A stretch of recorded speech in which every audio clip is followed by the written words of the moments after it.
So here we are again in Switzerland, which is this, all of it.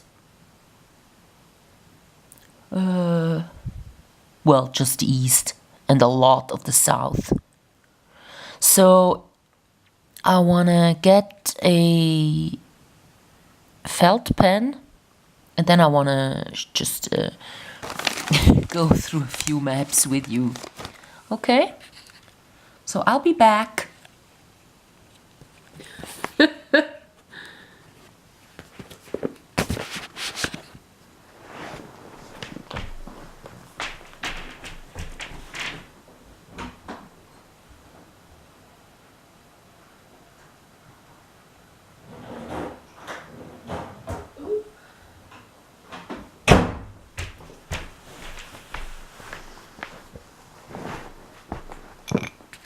So here I am.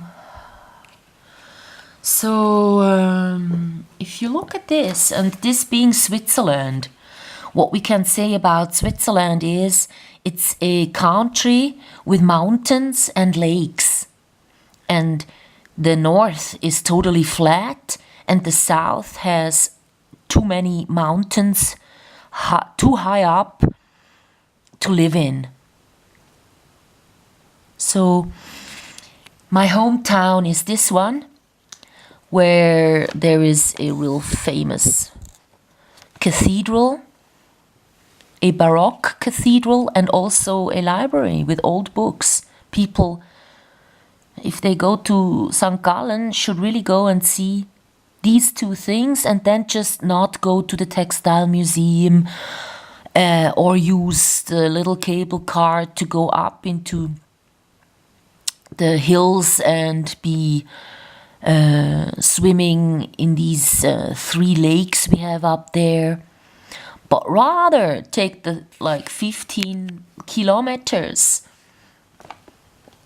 to this huge lake.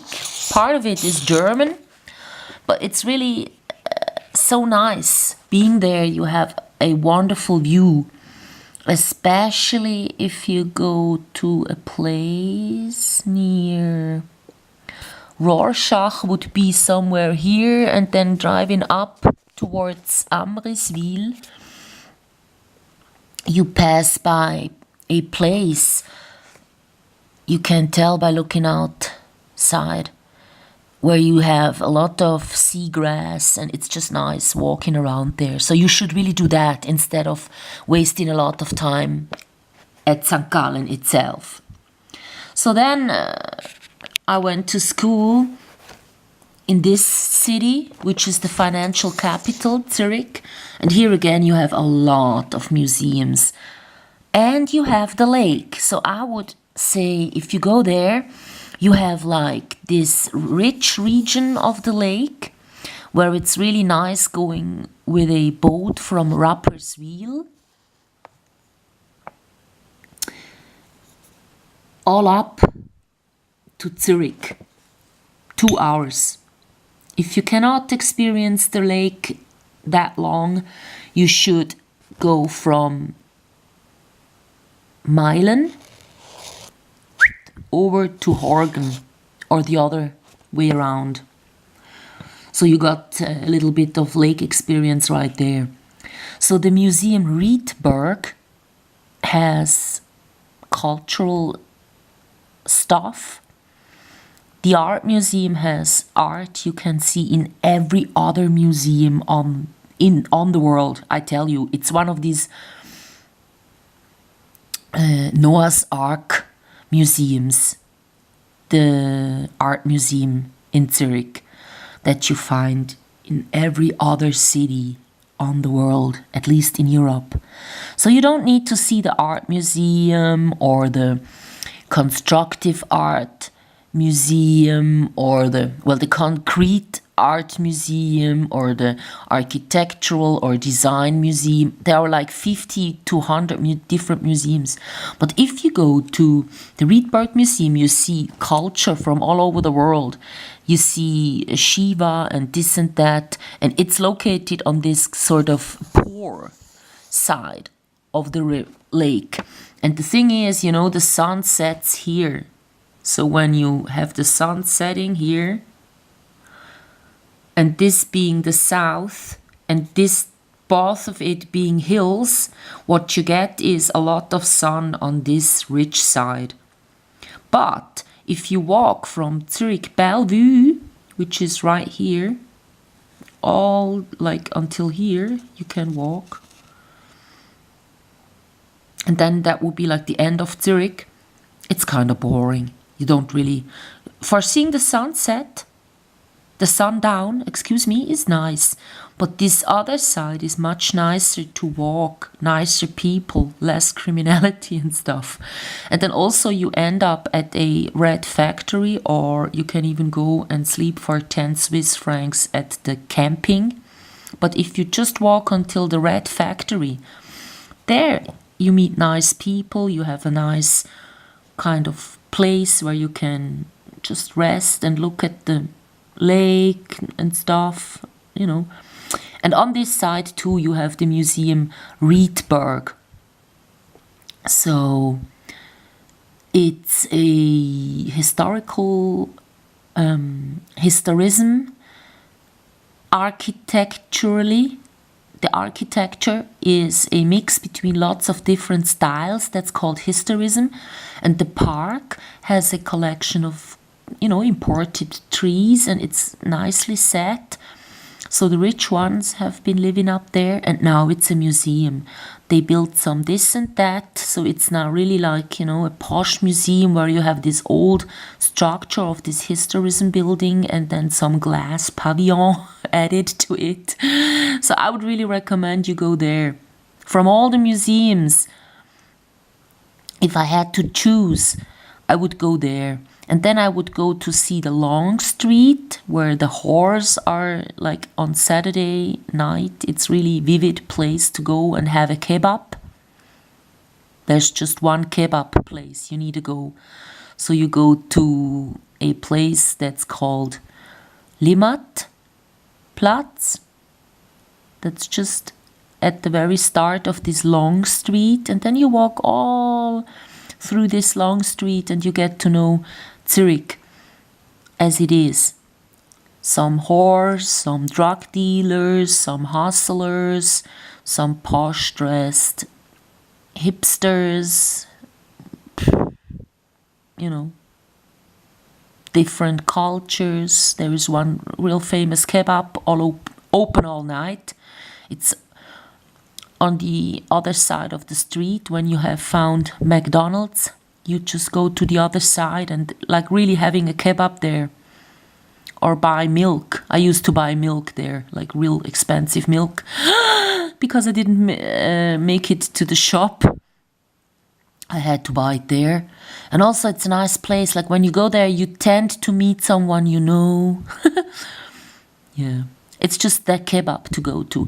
There is another one at the very start of the street where you have some Harley Davidsons parked in the back, and that's because right there you got a Werner's Hat Shop, which is a hemp shop. He was the first to sell tea that got THC in it, and he didn't get sued for it. And also nearby at Neugashöfli there was a bar you could buy smokable grass. Now it's closed. So the long street, I can really suggest, it's not criminal at all. It's like, you know, Switzerland has no criminality. When I say there is drug dealers, they sometimes get picked up by the police. But it's not as it used to be, you know, ages ago, where you would get stabbed over. Well, you didn't get stabbed when you went to see this area that was full of drug dealers ages ago. But the thing is, it looked very dangerous. Now, so the long street is like, you know, and then also there is the lake, and then there is just follow the river Limmat, and you get by a cultural center, Dynamo. You know, you can enter and maybe somebody's playing you know, or a group is playing on instruments and you get to experience that. It's just a cultural center.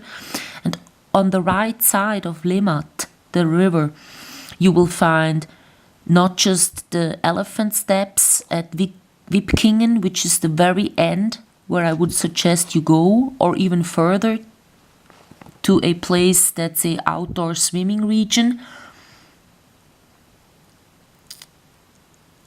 But there I would, stop walking.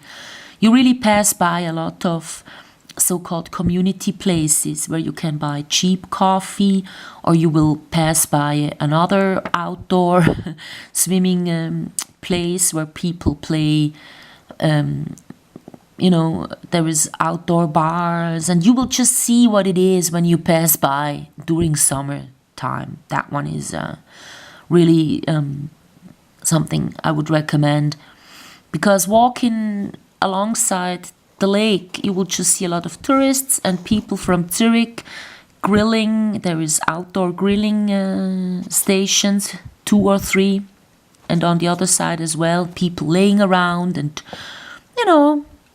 having something to eat and chat there, laying on the grass.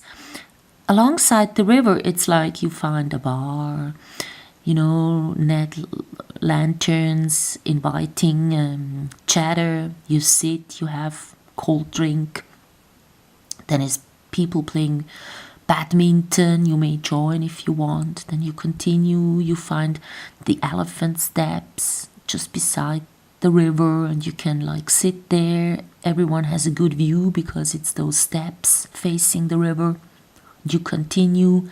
You maybe buy a coffee. It's the cheapest you can get in Zurich because it's those community places offering the coffee, and you've got children playgrounds in front of it, so there is cheap places and toilets, all free. You can use them. So I would recommend that rather than going up the hills or doing other stuff. And then also the Red Factory. That's what you can do. Walk all alongside the river, the lake, from the Red Factory to Tiefenbrunnen. Then you saw kind of a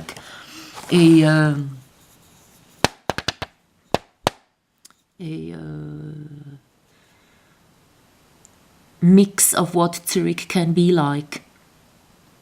Yeah. And do buy at supermarkets called Migros or Coop. That's the cheapest. Don't go buy stuff at the station, kiosks and stuff. That's the cheapest.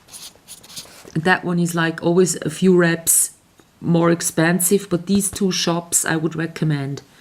And the ones like this are totally cheap. So if you want to buy clothes and stuff, whatever that shop offers is the cheapest you can get. If you need alcohol, that one has no alcohol or tobacco. So you need to go here or here. That one is a famous place for tobacco and alcohol in Switzerland. And if you buy at kiosk, when it says this, it's really expensive. They always have really expensive coffee, and all is just a bit more expensive than at the normal places. So there you go.